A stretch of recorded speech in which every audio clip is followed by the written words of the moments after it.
Привет! Сегодня в видео я расскажу тебе про бюджетную и при этом довольно годную вариацию наушников на тему яблочных AirPods 3 в исполнении бренда Baseus. Обошлись они мне в 1300 рублей, что примерно составляет плюс-минус $18 по нынешнему курсу.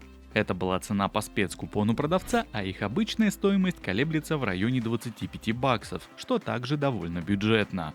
При этом приехали они с доставкой с российского склада, дня через 3 с момента покупки. Разумеется, надо понимать, что за эти деньги чего-то феноменального ожидать от них не стоит. Наушники довольно простые, но при этом интересные. Для них даже приложение для настройки имеется, но обо всем по порядку. Зарядный кейс выполнен из белого глянцевого пластика с одиноким статусным индикатором на передней стороне.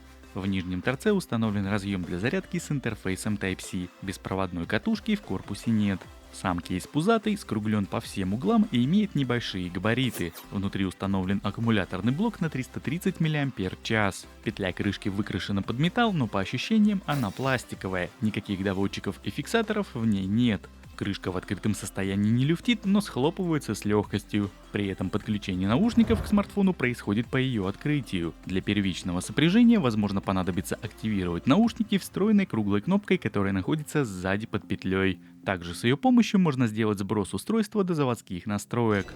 Сами наушники внешне очень похожи на недавно представленные вкладыши Apple AirPods 3. Чаша звуковода имеет удлиненную форму и скреплена с ножкой под небольшим углом. Из примечательных конструктивных особенностей хочу отметить корпус гарнитуры. Большая его часть выполнена из матового пластика, в особенности в местах прилегания к ушной раковине. Такое положение вещей обеспечивает более плотную посадку и препятствует выскальзыванию. И вот на самом деле посадка здесь удобнее, нежели в HiTune H3 от Ugreen, ведь при визуальной схожести этих моделей звуководы у Baseus влезают в мои уши лучше. Так что здесь могу отметить, что они подойдут значительно большему количеству людей, чем модель H3. Сама по себе гарнитура легкая, и спустя час ты уже перестаешь ощущать ее в ушах. К сожалению, здесь нет датчиков автопаузы, да и возможность управления громкостью медиаплеера с самих наушников также отсутствует, даже несмотря на наличие фирменного приложения для настройки. Вообще, с программой от Baseus есть некоторые неудобства. Скачать ее можно в Google Play Market или же по QR-коду с коробки. Но мало просто установить, в ней надо зарегистрироваться и, как мы все это любим, с подтверждением своей почты. Помимо всего прочего, до кучи приложению надо предоставить доступ к геолокации, иначе наушники к нему ты не подключишь. И вот после всех этих манипуляций ты с удивлением узнаешь, что увидеть остаток заряда можно только в наушниках. Про кейс тут подзабыли, ну или просто подзабили. Но справедливости ради хочу отметить, что не каждый производитель даже такое делает. Зато при необходимости здесь можно запустить поиск потерявшегося наушника. В разделе настройки жестов все так же довольно скудно. Толком что-то менять я вообще не вижу смысла. Двойной тап по любому из наушников настроен на плей-паузу, а по жесту удержания пальца на сенсоре можно переключать треки вперед и назад. Единственное, что я здесь переназначил, это активацию встроенного игрового режима, вместо которого из коробки стоял вызов голосового ассистента. Так что в моем случае тройным тапом можно включить или выключить режим с низкой задержкой. В целом опция эта рабочая, и в популярных шутерах PUBG Mobile и Call of Duty Mobile я получил результат в интервале от 200 до 280 миллисекунд. Поиграть при такой задержке вполне реально, тем более, что отставание в треть секунды на слух заметно не каждому. Разумеется, если ты игрок профессиональный, то лучше проводов пока ничего не придумали.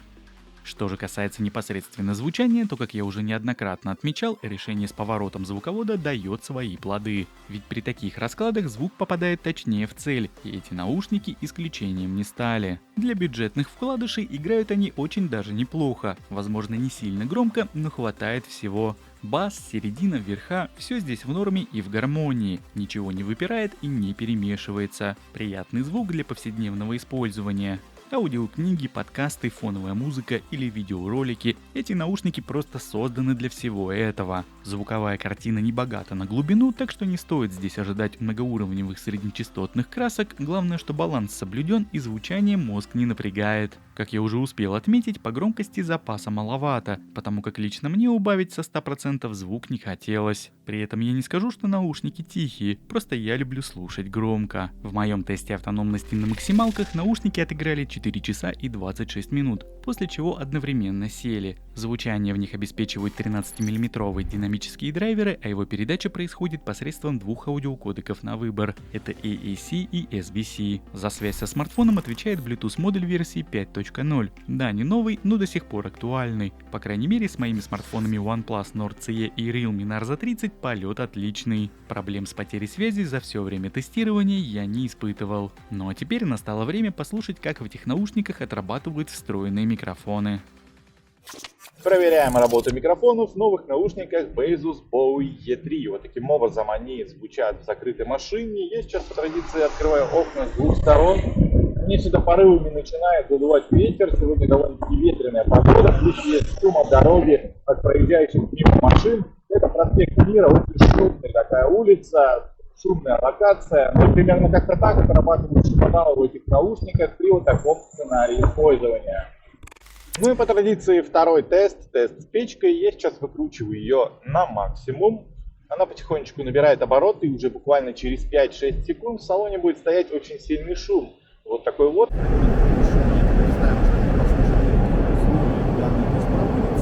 Ну и примерно как-то так отрабатывают микрофоны в этих наушниках при вот таком сценарии использования. Если, допустим, ты будешь с кем-то разговаривать по телефону с помощью этой гарнитуры, в каком-то шумном помещении, где нет ветра, но тем не менее очень сильно шумно. Ну а вот еще один тест работы микрофонов в наушниках Baseus Bowie E3. Я сейчас нахожусь на том же самом месте, где когда-то тестил Ugreen H3. Это вот этот вот небольшой перекресточек. Сзади меня проезжает много машин. Сейчас 7 утра, все торопятся на работу. Наверху у меня находится проспект Мира. Здесь внизу тоже много машин. Ну и, собственно, какой-то трактор шумит. Сейчас еще пойдем, наверное, сходим туда вот до Мишек, и там еще что-нибудь поснимаю. В общем, дошел я до этих замечательных красивых Мишек. Сейчас нахожусь я возле дороги практически, по которой, ну, ничего не ездит, но тем не менее, наверху есть проспект Мира.